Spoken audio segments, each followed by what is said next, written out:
Hello, I'm Patricia from the Cheetah Conservation Fund.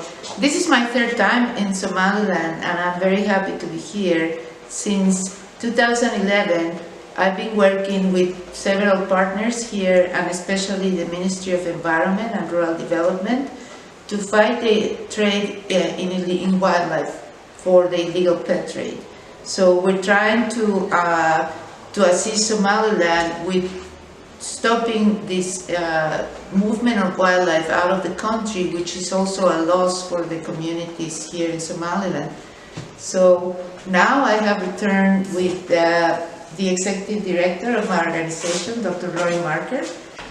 She founded the Cheetah Conservation Fund 28 years ago, and she's here to give us even more support in these efforts that we're trying to accomplish.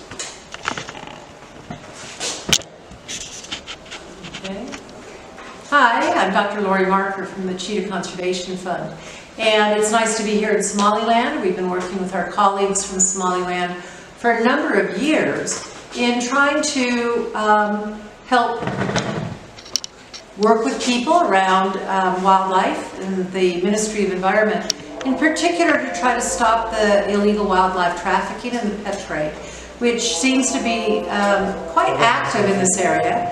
From that, we Okay, we've been working very actively with our partners with the Ministry of Environment and Rural Development. And from that, just recently, in working with the minister, we've been looking at moving some animals that have been confiscated or has been rescued from the illegal wildlife trade and putting them into appropriate facilities.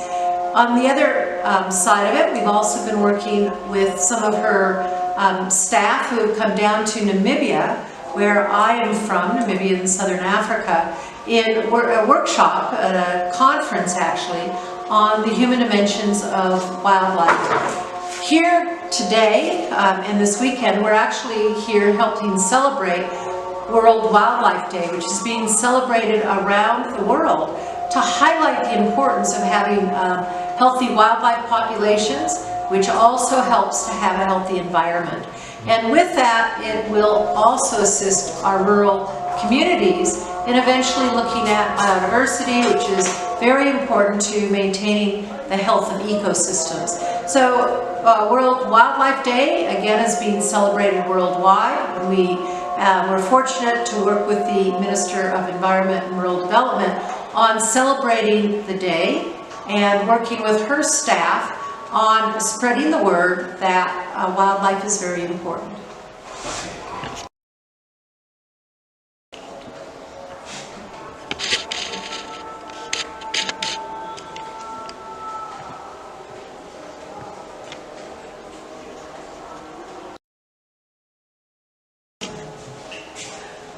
A lot of what we're trying to do is to spread the awareness that wild animals are not animals that should be pets. They need to be living out in the wild. We've just come from a day out in a new facility that's being developed. Oh, sorry, because I can't pronounce the name.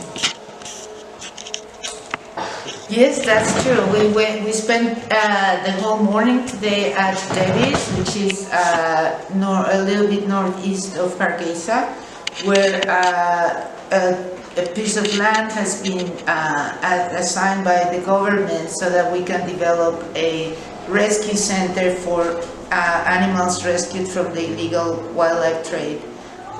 So currently we have initiated is a phase 1 for gazelles. We have 20 gazelles that have been moved there. They were all in an inappropriate situation, being kept in captivity. And now they have large enclosures where they can enjoy their life, which will be for the rest of their lives probably captive. Hopefully in the future we will develop a sanctuary also for cheetahs and other carnivores that are commonly trafficked. So this is going to be our opportunity to give these animals a good life for as long as they're alive. But the most important thing is that Do I continue with the class? Yeah, go on. Just start with the most important thing. Yeah. Yeah.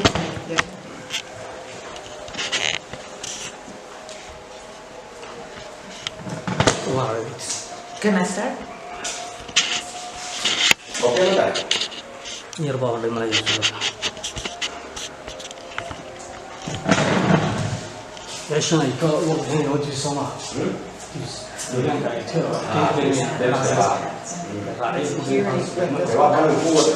Tell them. Illegal wildlife trade, there's also insecurity for communities because it is an illegal activity. So we encourage everybody to reject any signs of illegal trade in wild animals. It is illegal, the law says it's illegal, and it's also unreligious and unkind. So please, if you see any cases of illegal wildlife trade, report it to the police, report it to the ministry, or you can even write to us at info@cheetah.org, and I will make sure, together with our colleagues at the Cheetah Conservation Fund, that your information is protected and that the animal, if possible, is confiscated. Thank you. Now, okay. Was that okay? Let's forget about wildlife and everything. Yeah. Let's talk about Somaliland. What can you tell us about Somaliland? Well, it's a beautiful country. Yes. I think the country is very beautiful. It's very arid, very similar to the country that I come from, Namibia. But with it, I've also seen lots of overgrazing of the land, degradation of the land from a lot of overgrazing of livestock, the cattle, the goats, sheep, and camels that are out there. And those are going to affect the livestock, especially in a drought year.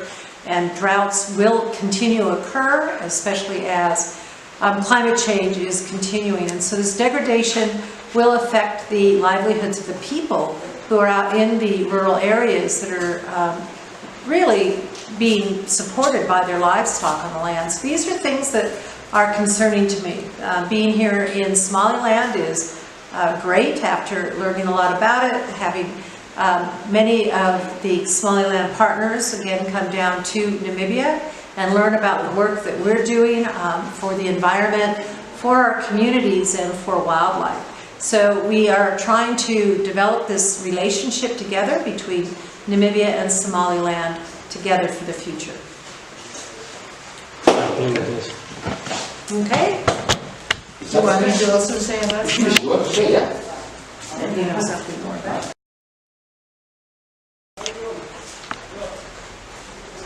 As this is my third visit to Somaliland, I consider myself a little bit of a veteran.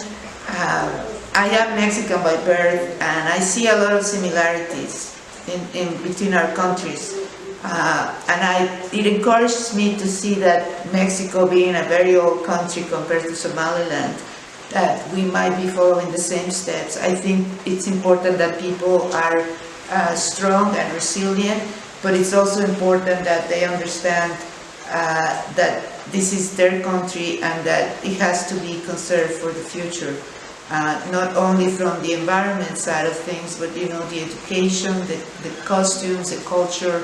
So I really hope that Somaliland will continue growing. I hope it will be recognized internationally soon, and I will keep coming back because I love the people and I love the food too. Do you guys feel secure in this country? Yes. Obviously, I don't go out a lot, and I think everybody has to be careful in any place that one goes. We cannot act like, we don't know what's going on. But I don't feel unsafe. Thank you. And we hope the country continues with that. Yeah. For security, I think it's really important. Yeah. It's really nice to see that people care and are concerned, but it's a country that people are safe in. And attract tourism. Yes. Yeah. Okay. Okay. Yeah.